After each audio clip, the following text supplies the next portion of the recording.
Bueno, vamos a ver los casos especiales para la construcción de la tabla del criterio de Routh-Hurwitz. Para ello voy a presentar dos ejemplos, ilustrando cada uno de estos casos especiales y vamos a construirlos paso a paso, ¿no? En realidad varían un poco nada más, la idea sigue siendo la misma, la manera de construir la tabla de Routh-Hurwitz, nada más son algunos detalles justamente en los casos especiales en los que aparecen ceros en la primera columna o en todo un renglón de la tabla de Routh-Hurwitz, ¿no? Entonces vamos a empezar por el primer caso. El primer caso es cuando aparece un cero en la primera columna, pero los demás elementos de ese renglón no son cero, ¿no? Entonces vamos a empezar a construir esta tabla considerando el siguiente polinomio. Entonces el objetivo es determinar el número de raíces positivas que tiene este polinomio, ¿no? Bueno, raíces con parte real positiva que tiene este polinomio, ¿no? Para ello, bueno, podríamos calcular las raíces, pero si no tenemos una calculadora o MATLAB, o en realidad no nos interesa calcular específicamente las raíces, no explícitamente las raíces, entonces pues podemos determinar nada más la estabilidad de este polinomio a través de conocer cuántas raíces tiene parte real positiva o negativa, ¿no? Entonces vamos a ir construyendo el arreglo. Entonces recordemos que comemos el primero, el tercero, ¿no? Y el quinto. Nos vamos saltando uno en uno y los vamos copiando en el primer renglón. Entonces el coeficiente es un polinomio mónico, tenemos 1. Luego es 2, es este, y luego es 1. Luego en el renglón de abajo ponemos los que nos hacen falta, que es 2, 4 y ya no hay más, ¿no? Pongo 4 y ya no hay más, entonces pongo el 0. Vamos a calcular el elemento que sigue, que es el elemento que está en el tercer renglón.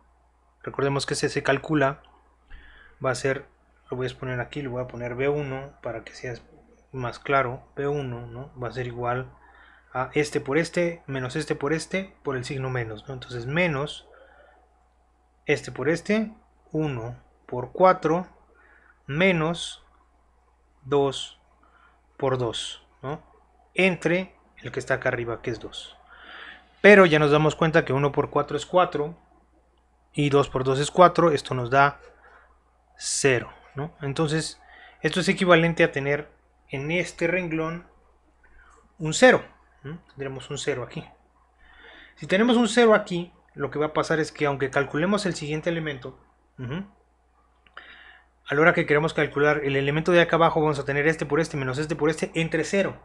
Entonces no podemos seguir construyendo la tabla de Routh-Hurwitz. Además, el 0 no tiene un signo definido y no nos da información sobre el cambio de signo de los elementos de la primera columna. Recordemos que el número de raíces positivas que tiene este polinomio es el número de cambio de signos que tienen los coeficientes o los elementos de la primera columna, ¿no? Entonces, si hay un 0, pues ¿qué signo tiene 0? No sabemos, no lo podemos determinar así, entonces no nos sirve. ¿Qué es lo que vamos a hacer? En lugar de escribir el 0 explícitamente aquí, que fue lo que nos dio, vamos a poner un épsilon. Un épsilon es una cantidad diferente de 0, pero tan pequeña como nosotros querramos, ¿no? ¿Qué signo tiene épsilon? Bueno, ese es el truco de esto. El signo de épsilon nosotros se lo vamos a dar. Va a ser un tanto arbitrario. Pero por el momento vamos a seguir construyendo la tabla y al final vemos qué pasa con el signo de épsilon, ¿no? Entonces, para calcular el elemento que nos queda acá, pues nos vamos a calcular este por este, menos este por este, entre este. Un detalle, si aquí abajo en este renglón, abajo de este elemento hay un 0, entonces este elemento baja directamente aquí. Vamos a verlo. No recuerdo haberlo explicado en el otro video, pero es lo que siempre pasa, ¿no? Entonces este elemento que está aquí es, le voy a poner B2, va a ser igual a menos, ¿no? 1 por 0, menos 1 por 2, entre este, 2 nos va a dar 1, ¿no? Este es 0, 1 por 2, 2, menos por menos más, 2 entre 2, 1. Entonces este baja. Ok, seguimos igual. Hay que calcular el elemento, que es el elemento C1. El elemento C1 va a ser este por, bueno, va a ser este por este menos este por menos, ¿no? Vamos a escribirlo. Menos este por este nos da 2 por 1 menos 4 por epsilon, ¿no?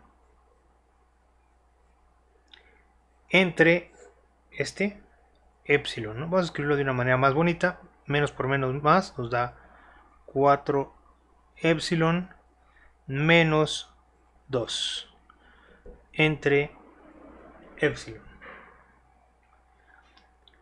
Entonces este elemento es el que va aquí. Nuevamente, aquí ¿qué iría? Si aquí es un 0, a esto lo que va aquí va a ser 0, ¿no? Directamente. No tenemos que calcular nada porque es este por este 0 menos este por este 0 entre epsilon, pues 0. No hay problema, este es 0. Y nuevamente por lo mismo, aquí abajo de este elemento hay un 0, entonces este elemento vuelve abajo. Lo podemos calcular, nos va a dar 1 nuevamente. Entonces ya tenemos todos los elementos de la primera columna. Entonces, para determinar el número de raíces con parte real positiva, pues tenemos que checar los signos de los cambios de signo que hay en esos elementos de la primera columna. Entonces, primer caso, tenemos positivo, positivo, vamos a darle un signo positivo a epsilon. Si epsilon es mayor que 0, entonces la pregunta es, ¿qué signo tiene C1? ¿no? Así, positivo, positivo, epsilon positivo, no hay cambio de signo, de aquí a aquí no hay cambio de signo. No hay cambio de signo, sigue siendo positivo, no hay cambio de signo, entonces ahora sí la pregunta es, ¿qué signo tiene C1? C1, ¿no? Es 4 epsilon menos 2 entre epsilon. Recordando que epsilon es una cantidad tan pequeña como nosotros querramos, entonces la pregunta es, ¿qué signo tiene esta cantidad?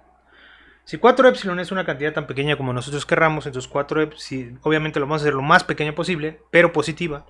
Entonces, esta es una cantidad muy, muy, muy pequeña, pero positiva. Menos 2, pues va a ser negativo. Entonces, lo de arriba va a ser negativo, ¿no? Lo de abajo va a ser menor a 0. ¿Por qué? Porque algo muy pequeño menos 2, algo positivo muy pequeño menos 2 es negativo. Y dijimos que epsilon era positivo, ¿cierto? Entonces, lo de abajo va a ser positivo. Negativo entre positivo, toda esta cantidad implica, ¿no? O sea, tenemos algo negativo arriba entre algo positivo abajo, quiere decir que C1 va a ser negativo, ¿no? Algo negativo entre algo positivo, el signo de C1 es negativo. Entonces, aquí no hay cambio de signo, bueno, los voy a ir marcando más bien donde hay, para que sea un poco más claro. Entonces, en el primer renglón al segundo renglón no hay cambio de signo. Del segundo renglón al tercer renglón no hay cambio de signo porque dijimos que epsilon es positivo. Y ahora sí, del tercer renglón al cuarto renglón pasa de positivo de epsilon a negativo de C1. Entonces aquí hay un cambio de signo. Estamos en negativo de C1 y pasa a positivo en el último renglón. Entonces hay dos cambios de signo. Hay dos cambios de signo. Esto quiere decir que hay dos raíces con parte real positiva. ¿Qué hubiera pasado si en lugar de darle a epsilon un valor positivo, le damos un valor negativo? ¿Nos saldría el mismo número de raíces con parte real positiva?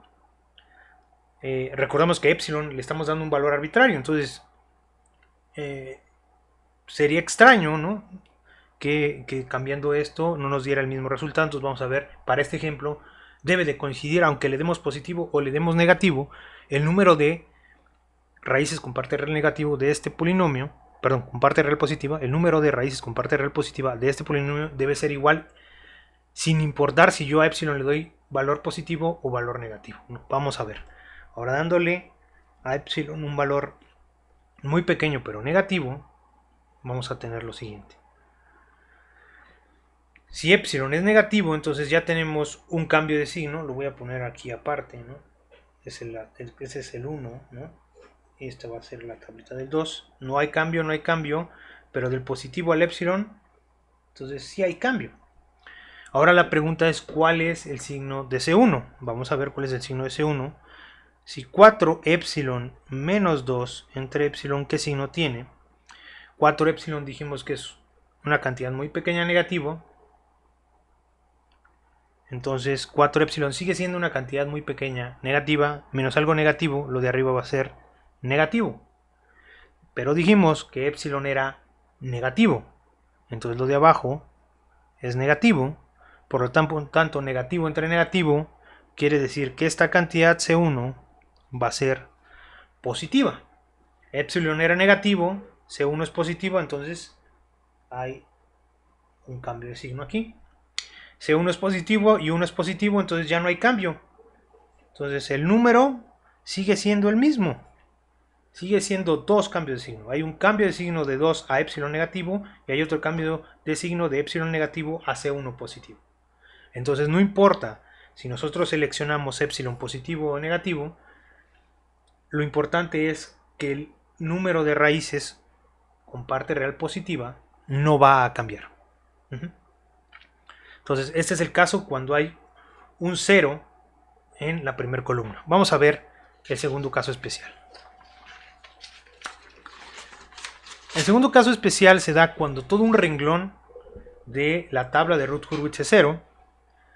Entonces hay que hacer otra cosa diferente porque el epsilon ya no nos funciona. Entonces vamos a ver qué hay que hacer. Para ello vamos a usar este ejemplo que está aquí. Vamos a irlo construyendo. Vamos a irnos un poquito más rápido. Es 1, 3, 1, 1, 3, 1 y ya hay 0, ¿no? Ya no lo pongo, pero es 0. Abajo es 1, 3 y 1. ¿Ok? Vamos a ver, es más o menos claro lo que va a pasar, ¿no? Para calcular el elemento que está aquí es este por este menos este por este entre este. Es 3 menos 3, 0. Lo voy a poner. Luego, para calcular este es este por este menos este por este entre este es 1 menos 1, 0. Entonces tengo dos renglones con 0. ¿Qué pasa cuando tenemos dos renglones con 0? Tenemos que construir lo que se le llama el polinomio auxiliar. El polinomio auxiliar va a reemplazar, los coeficientes del polinomio auxiliar van a reemplazar los elementos de este renglón. ¿Cómo construimos el polinomio auxiliar?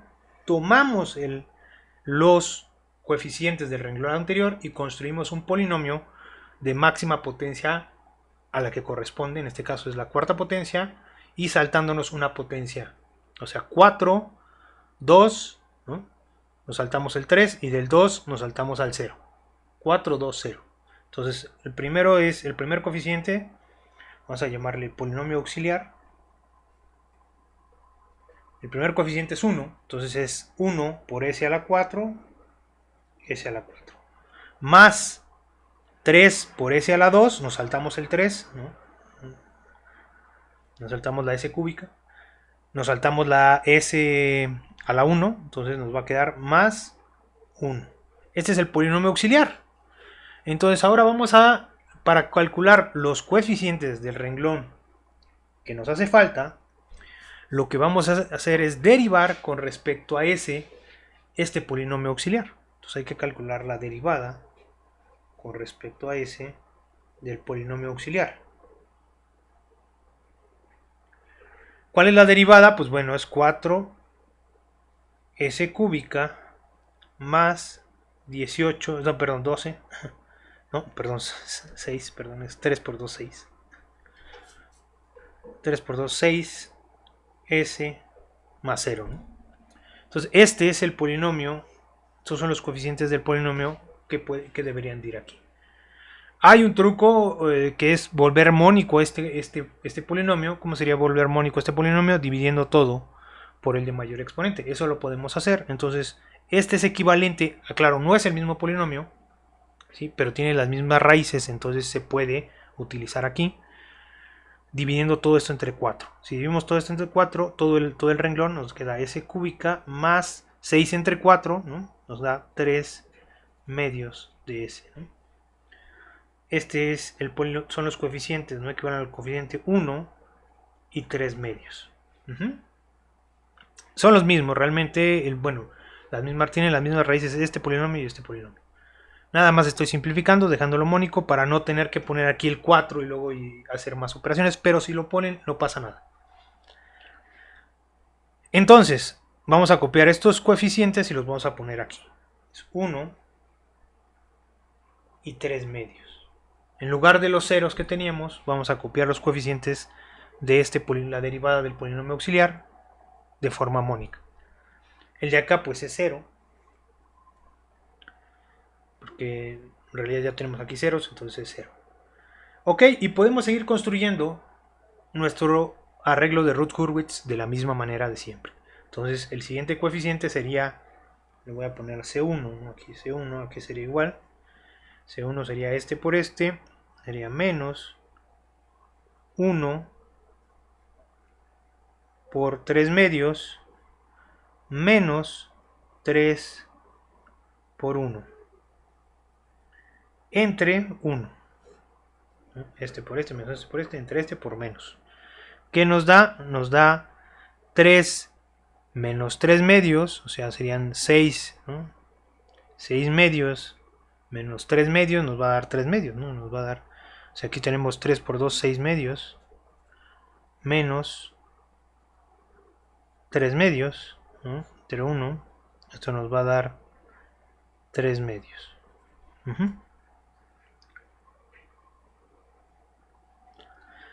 Este baja, ya vimos el truco, aquí baja, y vamos a calcular el que sigue, ¿no? Vamos a ponerle D1. D1 va a ser igual, aquí va a ser igual a menos 1 por 1 menos 3 medios por 3 medios entre 3 medios, ¿no? Esto que está aquí es 9 cuartos, entonces sería 9 cuartos,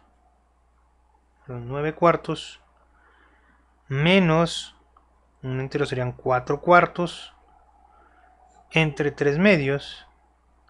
Esto nos va a dar 9 menos 4, 5, 9 menos 4, 5 cuartos. 5 cuartos entre 3 medios. Y esto nos lo podemos simplificar como 10 entre 12, 5 sextos.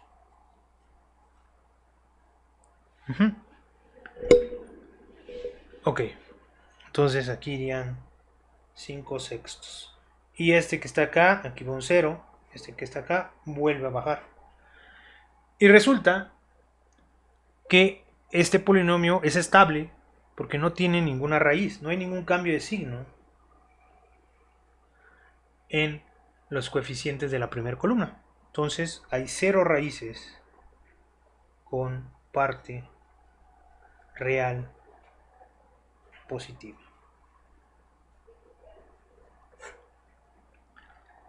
Entonces, bueno, esos son los dos casos para construir el arreglo de Routh-Hurwitz, los dos casos especiales, además del caso normal, el cual no se necesita ningún truco de este estilo. En el caso de que se llegaran a encontrar estos dos casos, pues ya sabemos cómo resolverlos. Ahora, la utilidad, no lo comenté en el video anterior, pero la utilidad de Routh-Hurwitz, o más bien lo voy a remarcar, no es en sí calcular las raíces ni estudiar la estabilidad directamente del polinomio, sino nos va a ayudar a diseñar los coeficientes que vamos a requerir una vez que veamos la parte del diseño de PID y diseño a partir del lugar de las raíces.